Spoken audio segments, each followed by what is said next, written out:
The idea is to be able to allow them to speak because you want to find out exactly what they want, what their goals are, but you need to contain that within these boundaries. And as long as you're within these boundaries, you're in control. If you cross over, you go to fucking Pluto. I'll give you an example.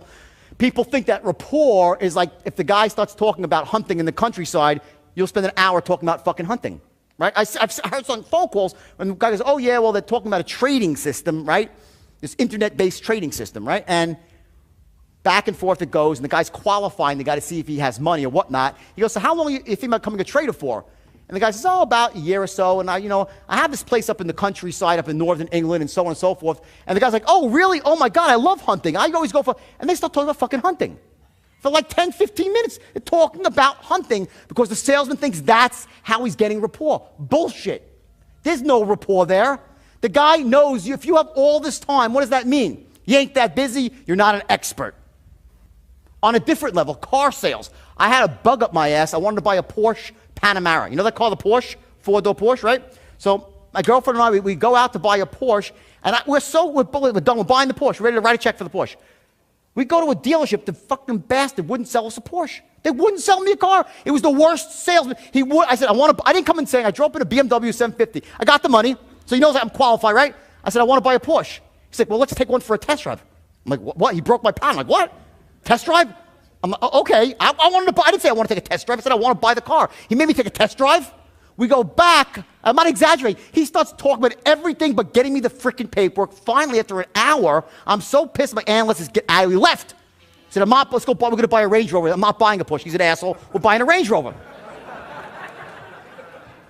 So we go down the road to the Range Rover dealership. I walk in now, it's a really smooth talking salesman. He's, hey, ho, how you doing? He's bouncing around. I'm like, all right, this is more my speed at least, right? I said, I want to buy, sit down behind here. So we start talking, my daughter's with us too. My 16-year-old daughter, he's trying to be nice to my daughter. So then we start going. I said, I want this Range Rover, like black preferably, whatever. He's like, okay, great. And then I see a picture of his son, who's obviously a basketball player, like high school player, right? And he's shooting a basket. So I just say, oh, it's pretty cool. Your son's a ball player. I'm bored. He kicks it. Oh, my God. My son. Let me tell you about my son. 30 minutes later, he's talking about his fucking son, about Michael Jordan signed a basketball for his son. He's felt no less than 20 minutes. I'm sitting, I'm like, what the fuck is going on? My daughter's looking at me. This guy's crazy, right? This is a salesman. Okay? Fine. I said, you know what? Can you send me the quote, email me the quote. And I walked out. And I never bought the car. I drive a BMW, a 750i, for a reason, because the woman who sold to me is the best fucking salesperson in the world. She's this big. Her name is Nita, okay? She's the #1 BMW salesman in the world. She works at Beverly Hills BMW. This woman, you walk in there, you can't understand a word she's saying, but for some reason,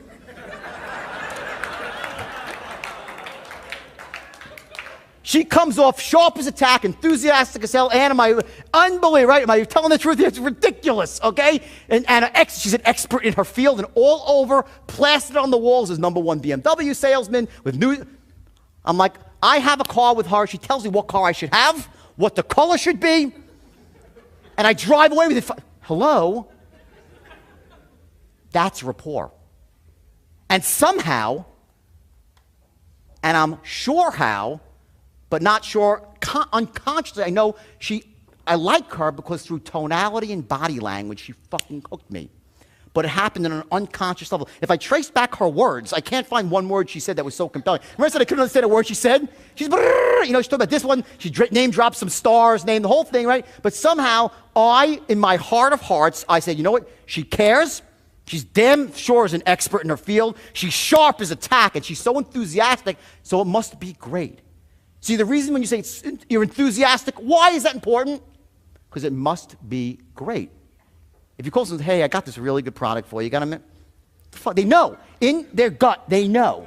Okay? Yet if you listen to 9 out of 10 people try to talk on the phone and influence, they will influence at a low level. I'll give you another life story here, which is very appropriate. I made the fatal mistake once of trying to get life insurance, on the internet. You guys love this, okay? And in fact, one of the guys that used to work for me, and I trained as a broker in influence, now is like the largest internet insurance company, I think, in the United States, because of the skill of persuasion. He was able to take this, so it's a great, amazing story. So I go for life insurance, and that instigates a callback from some girl who sounds like she's 21 or 22, and she's the driest human being on the fucking planet, okay? She's like a robot on the phone. So now I'm leaving for Australia. It's like 8 months ago. I'm going to Australia on a different tour to speak, and she's like asking me all these questions. Your name, something like Jordan Belfort, your social security number, how old are you? So then she says, after like the 10th question, and she's so monotone that I'm tuning out, right? She says to me, have you ever flown a plane before? So I'm like, well, an aircraft. I said, no, I've never flown a plane, but I've flown a helicopter, And I said, that's it. So she goes, okay, so the answer is yes? I said, well, yeah, the answer is yes. So she says, okay, have you ever flown a biplane? I said, no, I've only flown a helicopter. She goes, so the answer is no. I said, the answer is no. She goes, have you ever flown a crop duster? I'm like, no, I've never flown a crop. What the fuck are you talking about, right? I'm starting to get a little agitated, right? So now I get myself pacing back and forth, right? She goes, have you ever flown for the Navy? I'm like, what? No, I've just flown it. Listen, I pushed the fucking thing over the side of my yacht when it was sinking, okay? All I've flown is a helicopter. That's it. Haven't flown in years.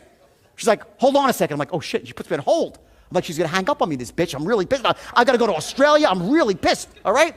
Think she's gonna hang up on me, all right? So now I'm sitting there fuming back and forth. She comes back on the phone, okay? She asks me literally 10 more questions of like spy planes. I'm not kidding. Spy planes, all the sorts of planes. I never heard of so many planes in the world, all right? Then I'm ready to freak out. She's like, all right, we're done with that question, all right? This is woman's what I call as a duck. There's ducks and there's eagles. Like ducks in the world, like this customer service, low level, with low standards, and they have this duck-like mentality. Quack, quack, quack. They walk around waddling and fucking shit. You know those people? They work in motor vehicles mostly, right? Okay? And they're quack. I can sense the bill growing on. I could see the bill getting longer. I'm quack, quack. I'm like, listen, lady. She's like, okay, next question. Have you ever used recreational drugs? I'm like, oh, shit. I'm like, here we...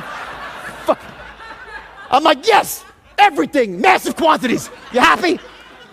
She's like, hold on a second. And she puts me on hold again. Now I get really pissed, okay? So I'm pacing, I'm cursing on my breath, right? And my aunt walks in the door shop. So I'm like, it's your fault. You told me to get life insurance. She's like, calm down. You're losing your state. I'm like, I want to be angry and pissed off. This is exactly. So now I'm pacing back and forth and I'm livid, right? She gets back and she goes, okay, how much cocaine have you? I said, mountains of it. Enough to do a ski jump off of. I smoked it too. You happy? She's like, so the answer is yes? I said, yeah, yes. Just, have you used marijuana? Pounds and pounds of it. Hash oil, everything, mescaline, you name it. I said, she goes, hold on. She puts me on hold again. I'm fucking freaking. I go back, now I'm freaking out, right? I'm like telling him, man, I'm gonna kill this girl. It's your fault. You told me to get blame, right? I get back on the phone. She gets back on the phone. She goes, okay, have you ever done methamphetamine? I'm like, I said, listen, lady, you're fucking crazy. I start freaking out. All of a sudden I hear, and she starts crying on the phone. So I'm like, oh shit, I made this poor woman girl. I said, whoa, stop, I feel bad now. I'm like, stop. So, because, one of the things I'm driving at is A, that she's a freaking duck, whack, whack, whack, right? All right?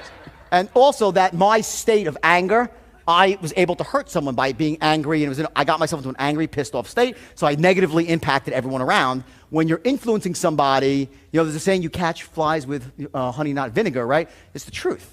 Okay, the key to state management and influencing 3 states you need to learn to trigger at will: certainty, clarity, and conviction.